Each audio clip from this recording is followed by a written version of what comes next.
Russo Brothers are in early talks to make a grand return to the MCU and direct the final two Avengers movies. Will this save the Marvel Cinematic Universe? Only time will tell, but stick around to find out what we know about these upcoming films. I'm Brett and Sem for the New Wave Nerds. Subscribe down below for more nerd content and commentary. Now let's get into the news. From The Hollywood Reporter, exclusive, Marvel shocker, Russo Brothers in talks to direct next two Avengers movies. Just when you and the Russo Brothers themselves, quite frankly, thought they were out, Kevin Feige's pulling them back in. Joe and Anthony Russo are assembling a team, once again.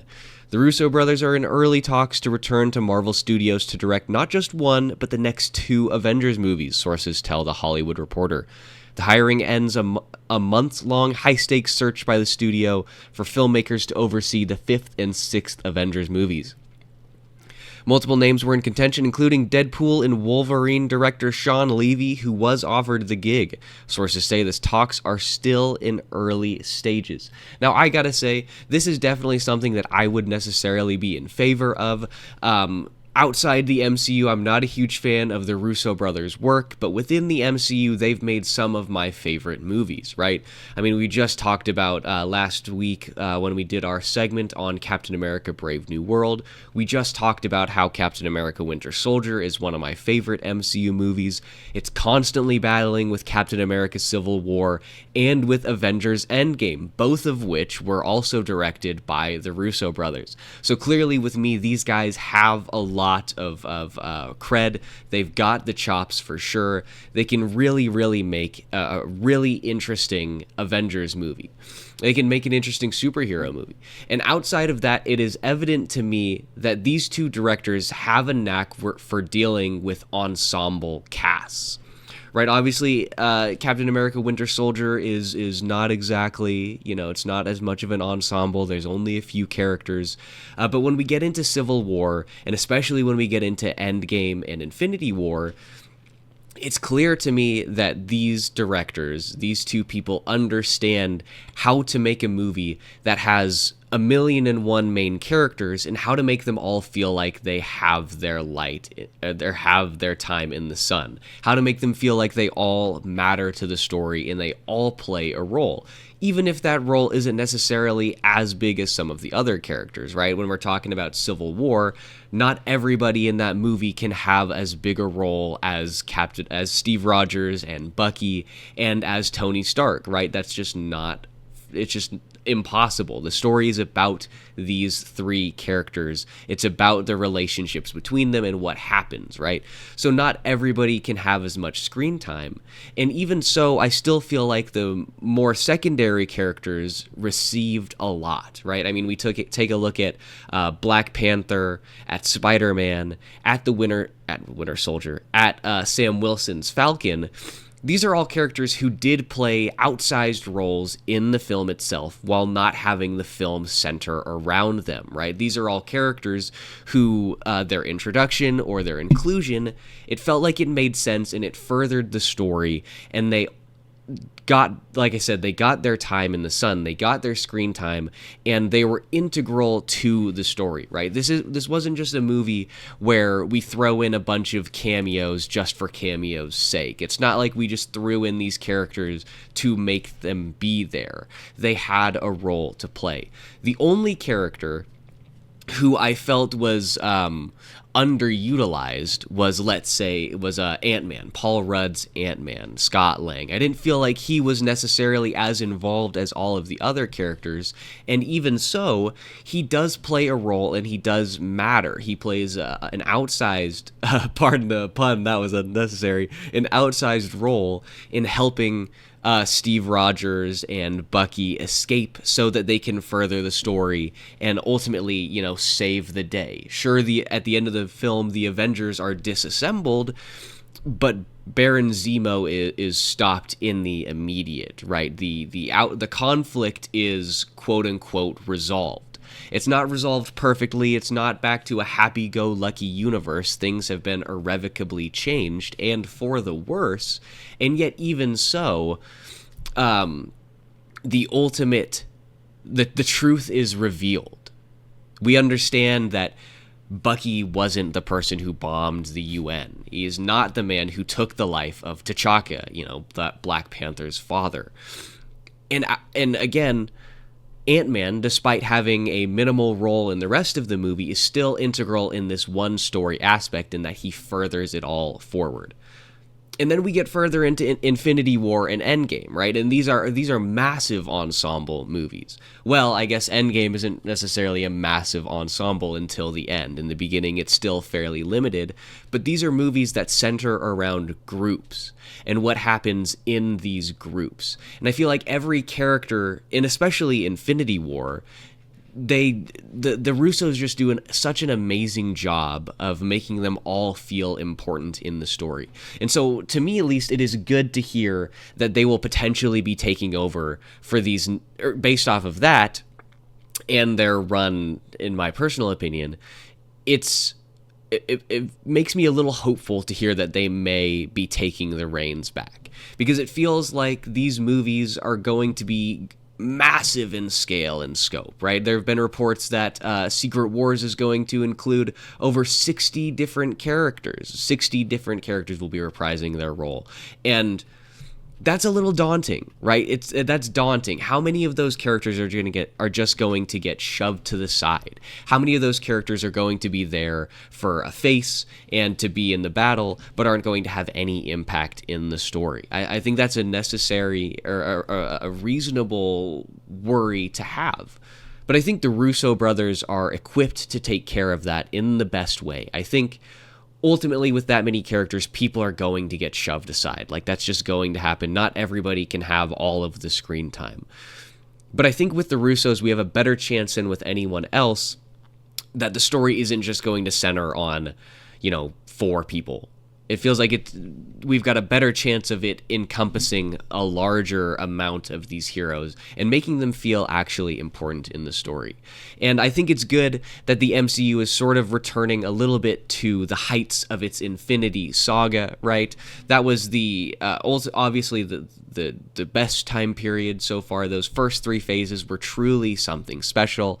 Phases 4 and 5 have had, they've definitely had their high points, but overall they've been, let's just say, disappointing, right? They haven't exactly exceeded expectations, to put it as lightly as possible.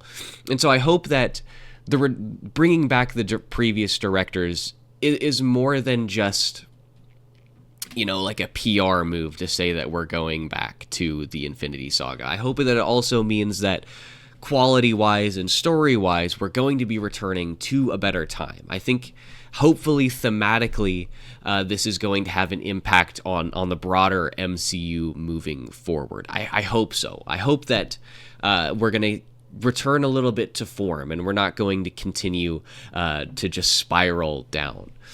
Now, don't get me wrong. I understand a lot of the complications from these phases have been just the fact that they've tried to do a lot, right? In that when you do a lot, and just some things just get shoved aside naturally. When you increase the output to this extent, naturally the quality drops off. But I don't think that's the only reason. I think there has been a shift in the way that the studio has told stories. There's been a really weird shift in the way that they pursue this, right? It feels everything is very scattershot right now. There's not a cohesive narrative necessarily. And so I hope that by bringing back the Russos, it is signaling to the fans that, look, we understand a lot of the issues with this season have just been the fact that it's been throwing spaghetti at the wall, right? We understand that. And so hopefully we're returning a little bit to this more cohesive story, this more expansive story that has a through line. While it doesn't necessarily directly impact every single project, its effects are felt throughout the universe. I hope we return to that at least a little bit. But for now, why don't we return to this article here? The movie also marks a homecoming for the Russos, who jumped from the world of TV comedy on shows like Arrested Development and Community to blockbuster movies a decade ago with Captain America: The Winter Soldier. Man, it's crazy to me that was a decade ago. It does not feel like that long. In total, they directed 4 of Marvel's biggest and best-regarded movies, going on to helm Captain America Civil War, Avengers Infinity War, and Avengers Endgame. Combined, their Marvel films grossed $6.681 billion, with Endgame standing as the number 2 movie of all time globally with $2.79 billion. And I believe, this may be incorrect, but I feel like I remember Endgame was the highest grossing film for a very long time, and the only reason that it's not necessarily number 1 now is because Avatar, the original Avatar, was re-released in theaters to prepare people for Avatar: The Way of Water. No, it was because you wanted to get the extra box office so that you could continue to say that your movie was the highest grossing movie of all time. But that's neither here or there. In the years since, they've become mega producers via their AGBO banner, producing Best Picture winner Everything Everywhere All at Once, and pricey titles such as Amazon's Citadel, which I don't think went over that well, and Netflix's Extraction movies, which I think have gone over very well, as even though they're not very highly rated, I believe they're fan favorites. As directors, after becoming box office kings at Marvel, they stuck to streaming titles that did not reach the critical and cultural heights of their Marvel work, directing the Tom Holland crime drama Cherry for Apple and the big-budget action movie The Gray Man at Netflix. They also directed the upcoming sci-fi adventure series, perhaps? The Electric State for Netflix. That sounds pretty interesting. Electric State. Let's see, what do we got here? Millie Bobby Brown, Chris Pratt. An orphan teenager traverses the American West with a sweet but mysterious robot and an eccentric drifter in search for her younger brother. Well, this sounds interesting. Let's see. Not very many photos here. I don't know. I mean, it's nothing really to shout about. I was going to say I like it, but it's just, a parking lot with some sand in it. What the heck? So I take it that's Chris Pratt then? That's pretty cool. That's pretty cool design. It looks a little out of place, and it's probably just because it's a still. I'm sure it'll look better in motion, but it looks weird. It looks weird. But I like the design here. Interesting. What the heck? Dolphin VR, I guess. I don't know. That's pretty cool. I'm interested to see this. What do we got? Chris Pratt, Devin Dalton, Stanley Tucci, Kiwi Kwan. Not anybody else I know. Okay, so I guess coming soon. I mean, it doesn't. Wait, Christopher Marcus. Why do I know this name? Stephen McFeely. I know that one too. That would be why. That would be why. They've done much work in the MCU world. Okay. Wow, so both of these guys, they work together on a bunch of stuff. They must... Okay, that's really interesting. So good friends of the Russos. Good friends of the Russos. So I'm excited. I'll probably watch that. I don't know. Like I said, I mean, the Russos' work outside of Marvel hasn't exactly been phenomenal. The Gray Man, I believe, was received to sort of lackluster reviews. Although I think they may be making a sequel about that. I'm not 100% sure. But back to the article here. The 5th Avengers movie was previously titled Avengers: The Kang Dynasty and was to star Jonathan Majors as time-traveling villain Kang. But Marvel cut ties with the actor after he was convicted of assault and harassment in December. Shang-Chi and the Legend of the Ten Rings director Destin Daniel Cretton. Cretton? Probably Cretton. Cretin would be weird. Also, it would be weird if I was just calling him a cretin. Was once attached to direct Kang Dynasty, but he departed a month before Major's conviction. The feature is expected to get a new name and a new focus. I wonder if he left because he signed on to make a Kang movie, and he got early word that Majors was going to be convicted, and that if he did, that Marvel would drop him, and so he's like, I don't want to be involved. This movie is going to be bad after such heavy creative changes. I don't want my name attached to this. That would be interesting. Or it could also just be that they thought it was going to get delayed because of the possibility of this Major's conviction, and he was like, let me go focus on Shang-Chi 2 instead, which is fair. I would like to see Shang-Chi Shang-Chi 2 a lot. The sixth Avengers film is Secret Wars, which is a storyline. I gotta talk slower. Which is a storyline the Russos have long talked about wanting to adapt. A pair of 1980s comic book series focused on an all-powerful antagonist known as the Beyonder, who in the first installment pitted Marvel's heroes and villains against each other on a planet known as Battleworld. A 2015 revival served as the climax to writer Jonathan Hickman's own multiverse saga, which has already had elements referenced in Doctor Strange in the Multiverse of Madness. In Hickman's Secret Wars, all of Marvel's multiverses were destroyed, with remnants surviving on a single planet ruled by the villain Doctor Doom. Avengers 5 is set for May 1st, 2026, and Secret Wars is set for May 7 of 2025. So I think that would be interesting. We've heard rumors that, obviously, since they're pivoting away from Kang, they're going to pivot towards Doctor Doom.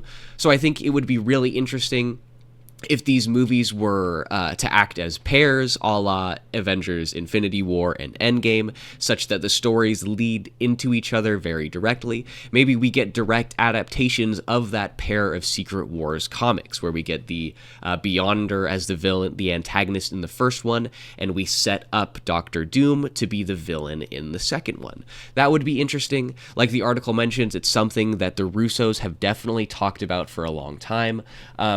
As I mentioned, we've heard rumors that they're pivoting towards Doctor Doom. We've also heard more rumors that they're pivoting towards that two-part story structure, like we did for the end of the Infinity Saga. I think that can maybe make for some really interesting stories. I think those comics are really good just in general, and to see them adapted would be really fun. I've discussed before about how excited I am to see Doctor Doom in the MCU. I think he's just going to be phenomenal. He's one of my favorite villains of all time. I think he's probably one of the greatest villains of all time outside of my personal enjoyment. I think objectively as a villain, he is among the top tier. He is one of those arch nemeses who I think defines the hero in the same way that Joker defines the Batman, Lex Luthor defines Superman. I think in a lot of ways Doctor Doom defines the Fantastic Four. Now he sort of has to share that title a little bit with Galactus, but I think more than any other villain, Doctor Doom defines this hero group, and I think that's one of the reasons that he's one of the greatest villains of all time. Not even to mention the fact that, Doctor Doom has conquered the team, and he's beaten the heroes, and he's even ruled the world on multiple occasions in the comic books. He's very, very talented. He's very good at what he does, and so I'm really, really interested in seeing how they decide to bring him into the MCU. I think this is a villain that has major ramifications for the MCU writ large. This is the type of person who, when he enters the scene, completely alters the power dynamic and what was happening and what's going on prior to this. And so I think it's going to be really, really fun. An interesting thing to maybe do would be to switch the order of the stories around and have the first movie center around a conflict where Doctor Doom is the antagonist and they have to fight him, and then through fighting Doctor Doom they set up the confrontation with the Beyonder. I don't know, maybe that might be a little much, or maybe much, I guess, isn't necessarily the quite the right way to describe that, but that might be a little iffy. It would be weird if they defeat Doctor Doom and the movie ends with him basically becoming a sort of anti-hero and joining sides with the main heroes, the Avengers and the Fantastic Four and presumably the X-Men, to fight against the Beyonder. That might take a little something away from Doctor Doom as a villain.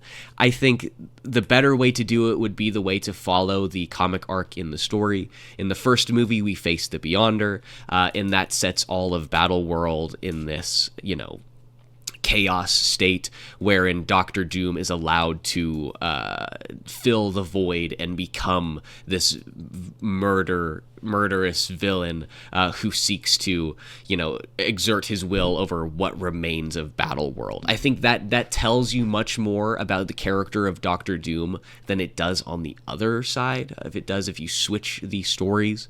But what do I know? I know, obviously, the rumor is that they're shifting towards Doctor Doom for Avengers 5, so in any case, I'm sure that it's going to be really, really interesting. I'm sure that it's going to be very well made. Like I said, I hold the Russo brothers in high regard, at least as far as Marvel is concerned. And I've often said, I when it first came out, I was very vocally against Avengers Endgame, and for a very long time, I was very against it. I did not like the movie at all. But upon, sixth and seventh rewatch, or however many times, I realized that opening act of Endgame is truly one of the best, 40 minutes or half hour or whatever in any MCU project whatsoever. The cinematography, the writing, the acting is all amazing. That movie is really good. It's made very well, and it's very fun. My complaint with it is just that I completely hate the fact that time travel plays any role in it. It seems to me still, even to this day, like a bit of a cop-out. I feel like anytime you go back in time to change a mistake that was made, it's just a bit of a cop-out. I don't know, but that's just me. I mean, that's classic superhero stuff. I mean, that happens at the end of the first Superman movie in 1978 or whatever with Christopher Reeve. And I love that movie. Maybe because I love that movie and the fact that movie came out so long ago, maybe that's the reason I'm against the sort of time travel defense to fix everything. But I don't know. Ultimately, I think the Russos are going to do amazing if they come back fully. Like we said at the outset here, talks are still early stages. It's not official. There's been no contract signed as far as we know. So this could just be PR, right? I would be surprised if we find out who the official directors are at SDCC, which happens next week. But in any case, I am sure that is where we will find the official subtitle for the movie. I'm sure that is where we are going to learn much more about what the actual story is, because right now we don't even have an official story. Right now, everything is just speculation. Everything is just, if. Everything is just an if. So, in any case, San Diego Comic-Con takes place on July 25th through the 28th. That is this weekend. So I'm sure that we're going to be seeing much news come out of this. There's going to be a massive Marvel panel over in Hall H, so we'll keep you apprised as any more information comes available. In regards to this Avengers movie or any of the other Marvel projects, make sure that you like the video for more content and subscribe to see our coverage of the San Diego Comic-Con. We'll be back here tomorrow with a brand new news segment, and I'll see you guys then.